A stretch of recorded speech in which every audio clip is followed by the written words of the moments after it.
Amir Ramtula, who was the chief of staff to the late Mayor Ford, is also the registered lobbyist for the Therme Group. Ontarians and accountability watchdogs widely suspect that this government's Ontario Place plot is just another insider deal. Amir Ramtula has been an insider for so long that he appears on the registry of the Premier's family furniture. And don't forget that he also lobbied this government for the Gasprius Greenbelt grab. So on behalf of everyone wondering, yes or no, simple answer, did lobbying by Amir Ramtula help convince the Premier to subsidize the destruction of Ontario Place with hundreds of millions of dollars of taxpayers' money?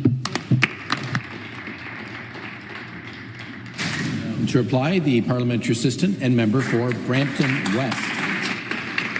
Thank you, Mr. Speaker, and thank you to the member opposite for the question. Mr. Speaker, we wouldn't be talking Ontario Place had the Liberals and NDP not left this historic place instead of neglect and disrepair, Mr. Speaker. Mr. Speaker, there's no better time to bring this iconic destination back to life, making it a remarkable world-class destination for people of all ages to enjoy. Mr. Speaker, our government believes in getting things done and built, not neglected like opposition and Liberals, Mr. Speaker. That is why we remain committed to the people of this province that we will be doing the comprehensive redevelopment of Ontario Place, and we will bring it back to life, Mr. Speaker. And, Mr. Speaker, good news to share is that, Mr. Speaker, we have recently, Infrastructure Ontario has issued a request for qualifications to begin the procurement process to identify a team that will design, build, finance, and maintain the new state-of-the-art facility for the Ontario Science Centre, Mr. Speaker. We are getting things done, Mr. Speaker.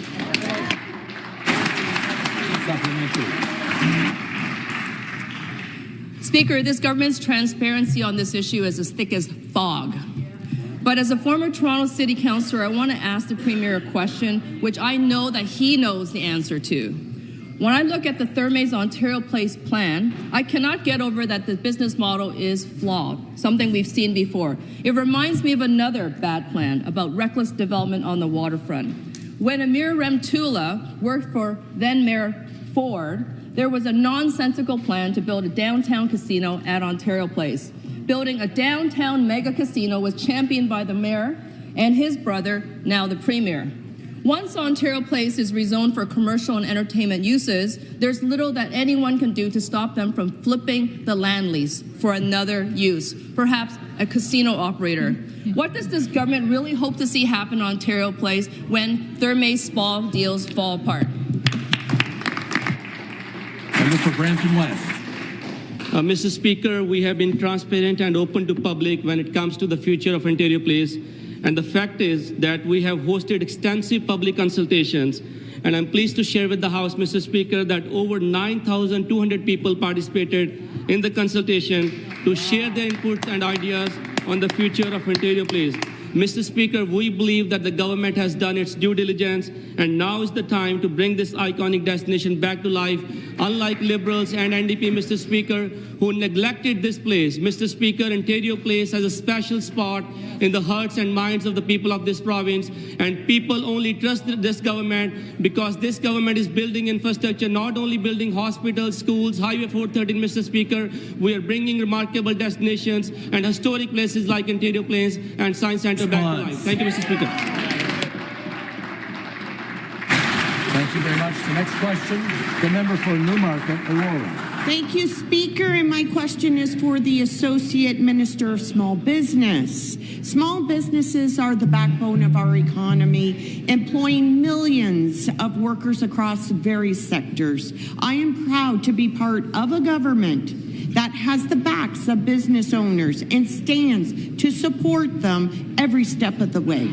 But, Speaker, many of our small businesses, including in my riding of Newmarket, Aurora, are facing significant uncertainty and cost pressures due to the impact of the Liberal carbon tax, and recent federal budget only fanned the flames by adding even more taxes to Ontario's entrepreneurs, and that's not right, Mr. Speaker.